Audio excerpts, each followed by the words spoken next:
Vous savez, le seul ennemi des chrétiens, laissez Satan tranquille. Un homme comme ça, dépouillé, comment il peut être mon ennemi?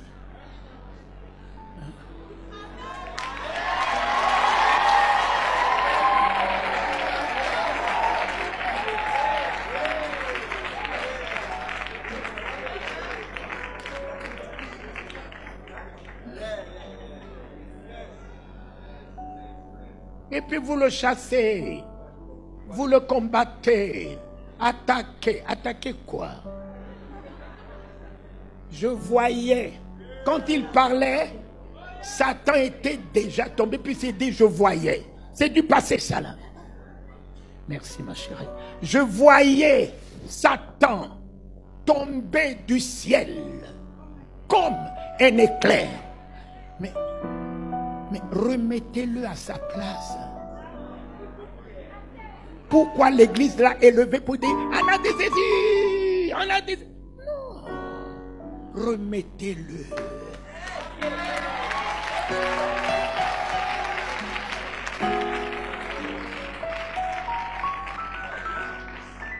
Ce n'est pas vous qui l'avez délogé. Le maître l'a fait tomber et le maître vous a élevé. Élevé. Vous êtes élevé. Prenez les Psaumes 8 qui vous disent il a tout mis sous vos pieds.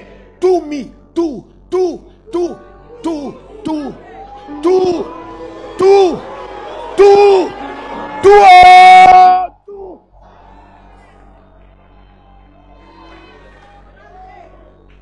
Ce n'est pas ta prière de combat. Il a tout mis. Il a tout mis sous. Mais marche dessus. Tranquillement. Voici, je vous ai donné le pouvoir. Au lieu de regarder ton voici qui est le pouvoir que Dieu t'a donné, tu vas regarder les petits serpents. Mais relève ta vision. Relève ta mentalité. Relève ton comportement. Relève ton langage. Relève ton message.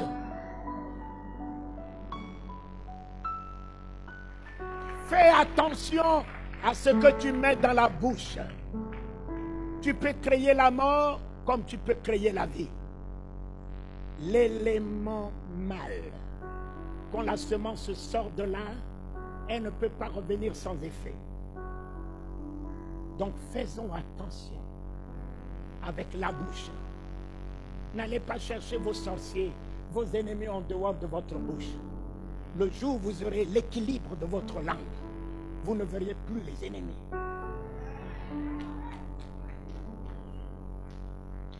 Il n'a pas vu le vent, il n'a pas vu la tempête. Les apôtres ont vu le vent, la tempête, ils ont dit nous périssons. Mais tu périras puisque tu confesses le péril.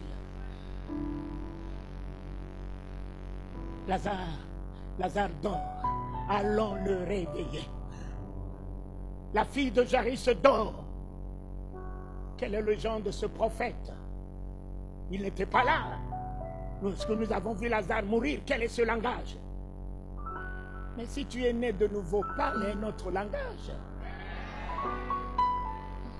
La nouvelle naissance, ce n'est pas « je suis né de nouveau », c'est un comportement.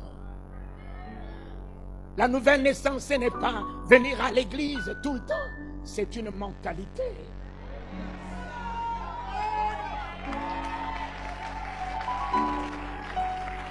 La nouvelle naissance, c'est un langage, c'est une vision. Tu vois le mal partout, mais Jésus ne voyait pas le mal partout. J'ai un seul objectif, c'est tout. Comme la femme qui avait la perte de sein, il ne voyait même pas la foule. Il voyait que le vêtement de Jésus. Il ne voyait pas la foule. Un apôtre n'a pas saisi la vision de cette femme. Un apôtre. Combien sont des apôtres au milieu de nous qui nous prêchent n'importe quoi, qui nous fait voir n'importe quoi? Pierre lui dit, tu vois la foule te presser. Et tu dis, qui m'a touché? Mais cette femme ne voyait pas la foule. Son objectif était touché. Papa, sois déterminé dans ton objectif. Papa, tu es le seul à porter ta vision. Ne sois pas perturbé par la vision des autres, la prière des autres, la prophétie des autres. Tu es le seul à porter cette vision. Même si ça ne marche pas aujourd'hui, demain ça marchera.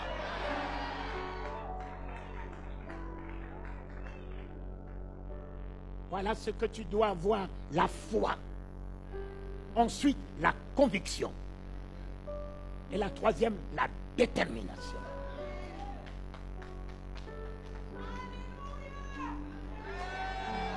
Et tu deviens un homme de Dieu.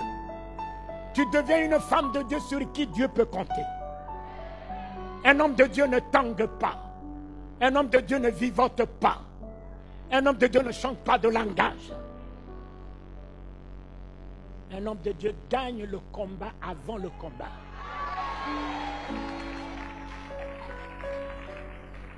David a gagné Goliath avant même que le caillou puisse partir. Goliath, écoute-moi bien, tu t'avances vers moi avec les javelots, la lance et tout ce que tu veux, sorcellerie, maçonnerie, rosocroix, tout. Mais moi, je vais vers toi, au nom de l'Éternel. Rassure-toi, Goliath, quelle que soit ta grandeur, je couperai ta tête. Et je la donnerai aux oiseaux des cieux. Et tu sauras que l'Éternel est mon Dieu.